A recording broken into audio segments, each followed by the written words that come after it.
Well, this next guy, I haven't known him that long, just through CreativeLive, but his background as a photographer, an innovator, and I believe a true visionary to put CreativeLive together as an entity and make it so successful, is Mr. Chase Jarvis. Please come on up. Thanks, Chad. All right. All right. Thank you. Thank you. There's something you say, like after the credits, then you bring on the old hat. I guess. Happy to be here. Thank you very much. Well, thank you. Let's have a seat, and we'll do this Carson style. All right. So that's Johnny Carson, not Carson Daly. I do all right with either, I think. No, really, it's been a super fun show. I've been watching it on my phone. Great. I was up in Seattle earlier, traveled today, and I got to watch a lot of it. Excellent. On my phone. So thanks a lot for being on CreativeLive. Well, thank you. Well, you know, we're going to get right to it. We've got a video out there that's had a lot of talk about it. But okay. You know what? Before we play that, because they do have it queued up, we are going to watch this. Okay. But before we play it, I just want to preface it with, I applaud you for doing what you did and trying something and going outside the boundaries, because it's that kind of pioneering, you know. This is a foreshadowing to the video, by the way. Yes, it is. It is. It is. It truly is. But it's that kind of pioneering spirit, I think, is what pushes the industry. Let's see what happens if we blah, blah, blah. And oops, something happened because we tried something and we also didn't know that this didn't happen. And so, you know, Wi-Fi's with GoPros and all that kind of stuff, things happen. Sure. You know, and a lot of us learn these expensive lessons, usually near our homes or in a park. But some of us decide to go out to, you know, Arctic temperatures and in Iceland for sure. Try some things. So let's go ahead and roll that beautiful bean footage. Can I give it just can I give a 2-second? Hold tight. I would love to give just a little background before the folks are in there. And the backstory, in short, is that I've been flying drones and working with operators of drones for many, many years back when they were almost the size, basically much bigger than your desk, when they were very, very large, larger than the TV screen, and they could like literally kill you if they crashed into you. And flying Red 1 cameras and bigger, larger cinema cameras, and it's been fun to see them get smaller and lighter and more affordable. And so I have been lucky enough to participate in the industry since it was pretty early. The people that I know were literally building them in their garage to fly cameras. Right. And so it's really it is that spirit of innovation that I was trying to bring forward. And the other part of this video is, again, I've been putting out videos since the early when it was Google Video way back then. Oh, yeah. 2004 or 5, started putting out videos. And what I found is that most of the videos are only about the wins and how things work and how the perfect shot turns out, and not so much when things don't go so well. Right. So we very much knew what we were doing. We knew that we shouldn't have been doing X with Y, but I've been told not to do X with Y 1,000 times in my career, and it's really through trying them that sometimes it works out. Even if the frequency doesn't line up with this and you should have known better, I've made some great pictures under those same circumstances in different parts of my career, so this was just sort of winging it and giving it a shot. Again, I applaud you for taking that chance. And, you know, it Sure. It doesn't always work out good, but it's okay to show your bruises. For sure. I think it's I got plenty of them.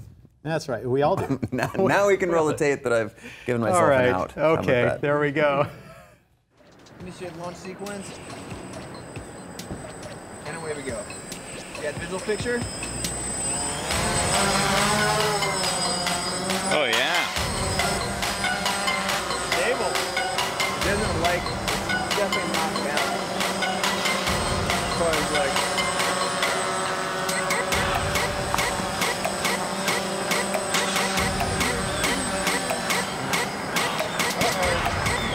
Reback, Chase? Trying to reback. Oh, this is not going well. Gone. It totally. It left the building. Did you get a shot, George?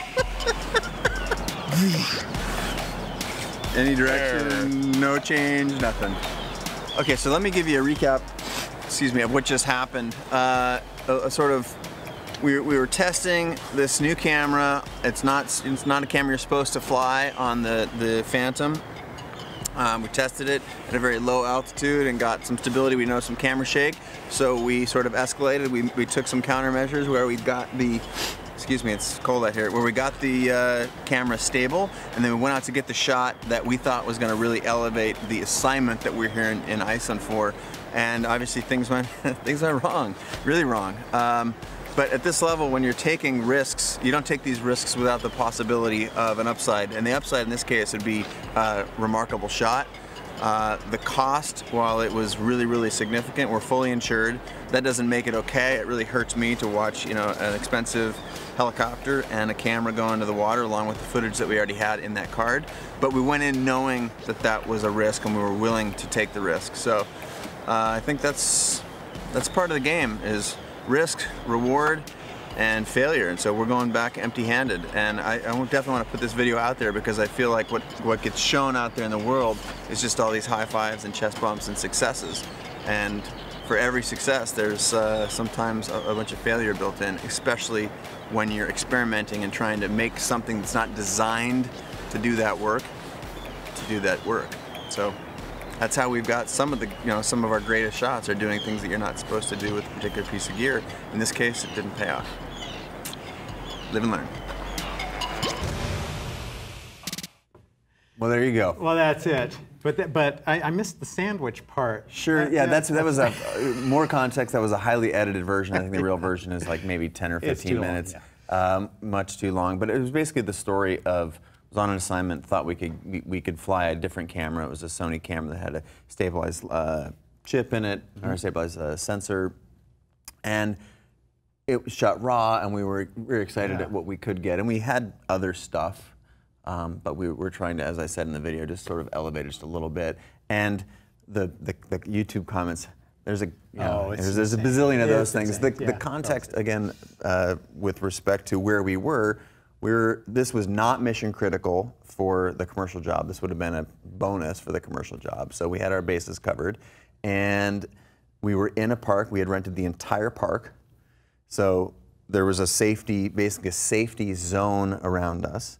It's the, I forget, I think it's called Iceberg Park or something like that in Iceland. So we took all these safety precautions, and none of that is told in that story version of video, but, and we were experimenting, so. Well, and I understand too, trying to, these earlier days without all our stabilization, gimbals and stuff, you were trying to get some stable footage, a little higher definition, a little better chip. Hey, the camera's not that much bigger, not that much heavier. For sure. So it's like, let's give it a shot. But you've got thermal dynamics, you have all these things, moisture, icing, all these issues that those kind of temperatures will give you. So that had working against you. But again, this is all learning. And as Russell and I were talking about in the last segment, when we fly dangerous missions, we've learned from these kind of things. Right.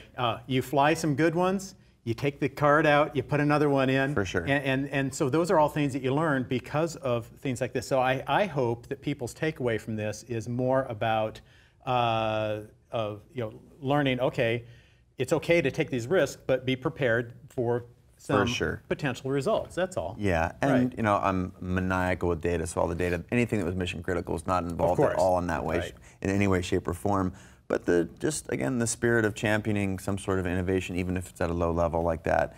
And what I was looking to do was, again, to raise the game just a little bit on one particular shot, and we didn't get it. So. Well, moving forward, though, where do you see this industry going? I mean, because this is an amazing industry. Yeah, it is. It's a fascinating industry, and again, referencing something I said earlier, just in this little segment, been working with drones for a long time, and they, especially early on, got me a bunch of shots where people said, how in the hell did you get that shot? And a lot of those were those early drones. And so that's, I like to think of them as actually providing value in a way that we haven't had before at a reasonable price. Now, let's call it what it is, $1,000 or $700 or whatever. It's not cheap, but relative to what they used to cost, and relative to what one renting a large one is, or renting an entire crew that specializes in those are just orders of magnitude. It's orders of magnitude cheaper now than it ever was before. And that democratization, the accessibility, not only is it a core value here at CreativeLive, but I think it's what's made the industry, is part of what's made it really interesting over the last segment. So where do I see it going? I see more of what we're seeing, more innovation, cheaper rigs, being able to fly larger cameras or smaller cameras, compact cameras, being able to create higher quality footage. Like we get the 4K cameras now that are out there. Like I'm sure you guys have seen some of that stuff. It's incredible. So it's just going to get sweeter. And as far as Jeff Bezos' idea of having drones deliver groceries, that's out of my realm to comment on for sure. That's right. But they could bring you a sandwich. I'll take a sandwich on set any day of the week, even if it's just a PA flying over a sandwich for you. That's right. That's but awesome. there's a whole, in the same way that when post-production really started ramping up, and it wasn't just about the picture, now there's this whole layer of additional layer of creativity. And now with the drone, it's again an additional layer that wasn't there. You used to have to be on the ground or in a helicopter, and let's call it what it is.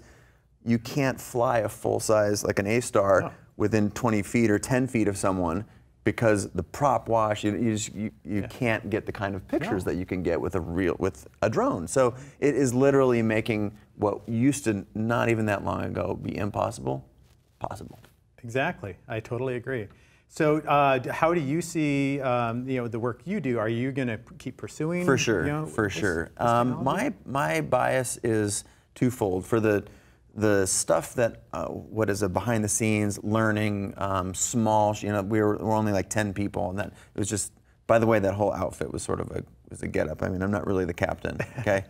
And my buddy Gerard there wasn't really the first mate. We just got, it was a gift from our production company there. But when we were working in small crews like that, that was maybe 6 to 9 people, something like that.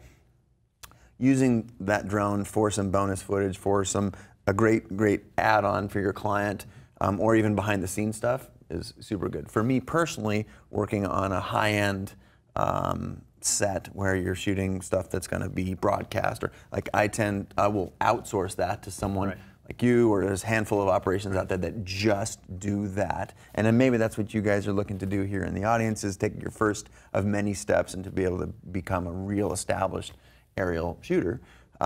So I'm gonna, I'm sort of polarized. I want more of the high-end commercial work that I do. I want to outsource that and have that be a specific unit on my team. Right. And then, of course, I want to have one to fly around and take pictures and behind the scenes and stuff for smaller situations. Well, and that's what's nice about these little guys is they don't attract as much attention. You can kind of get them in and out. They're self-contained.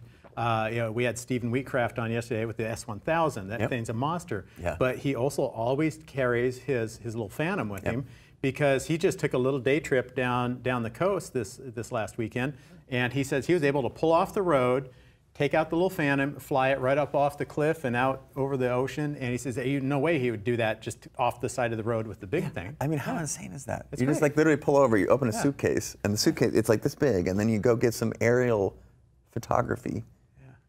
And then you go get in the car and you drive to the next thing. Like that used to be an entire day of work and cost $20,000 just like 3 years ago. Oh yeah. So those are the things that I'm excited about, the democratization and the ability for people who used to not have access to that stuff. I totally agree. And we don't know where the next cool shots are coming from, but I'm banking they're going to come from some of these little devices. I think so.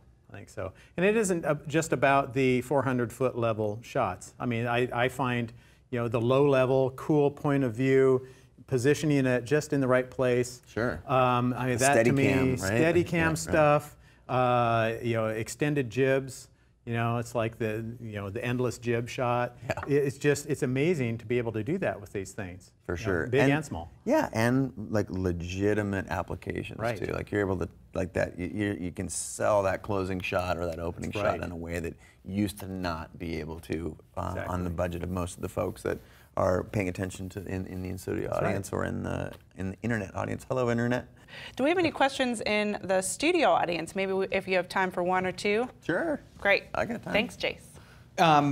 You've been doing the drones for a while. Just curious, why did it take this long to do this workshop? This particular workshop? Yeah, I mean, it's just... I think we try and listen to what the world wants, and we try and then bring it to you folks out there, you folks in the in-studio audience on CreativeLive. Is that what you're talking about? Yeah. Yeah, and I think if you are into the industry very, very keenly, then of course your whole world is about drones. But as far as popular culture, what we're trying to do, like we literally, if you want to recommend a class or suggest a class, then by all means do so. And we're trying to just listen to the audience. And when the desire for drones like hit a sort of a critical mass, then we say, great, it's time to pull the plug. Let's pull the plug. Let's do it. So it's more a little bit based on listening. We're trying to be in service of the audience and listening to them and listening to you. Say, you just wanted it 2 years ago. That's what you're saying. I don't blame you. I don't blame you. You and me and 8 other people would have been in the class. That's right. That's right. I thought I saw another hand. No? I remember watching one of my favorite videos, the one where you're hanging out of the helicopter by a strap shooting. Mm-hmm. How much do you feel like is it still necessary to do those type of shoots, or is it more like just the budget constraints will push you towards a drone versus going way out there in one of those big helicopters? In my world, they're different tools.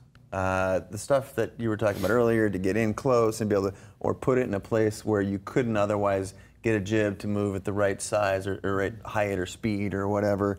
That's more drone work where you don't want the big prop wash if I'm flying right over some heads. The stuff like shooting buildings, boats, other airplanes, big sweeping shots where you're literally going like 80 miles an hour, sustained for a long time. Some of the stuff over mountain peaks, I do a lot of this aerial work in New Zealand, for example. Totally different animal. And that's what I look at what has happened with this drone stuff as additive. It's not really replacing something. Maybe they're overlapped a little bit. It's sort of like our iPhones or your Android phone replaced the point and shoot. It didn't replace all cameras. It was just sort of this one part of the market, and I feel like drones really have answered that call. There's still a whole other segment of the world where you need an A-star and a one of those fancy $100,000 million mounts on the front of the thing. I forget what they're called, but those guys. So different worlds, and I love them both. I don't discriminate. Anytime I can be up in a helicopter or either piloting or looking through some goggles at what a drone's seeing, I love it. That's great. Thank you so much, Chase Jarvis, Thank founder you guys and for CEO having me. of I'll let you guys make fun of my videos anytime you want. Well, we appreciate that, and again, it's I see it again as the pioneering spirit. Yeah. It's sometimes it takes foolish acts to push the limits. Otherwise, we wouldn't be anywhere near where we are right now if people didn't take chances. For sure. That's right. Thanks for having me, Great. man. Appreciate it. Thank you very much. All right. I'm going to be watching from my phone. All right. From my desk go ahead. over here. Excellent. Thanks. Awesome. Thanks a lot, you guys. Thank you very much. Ciao.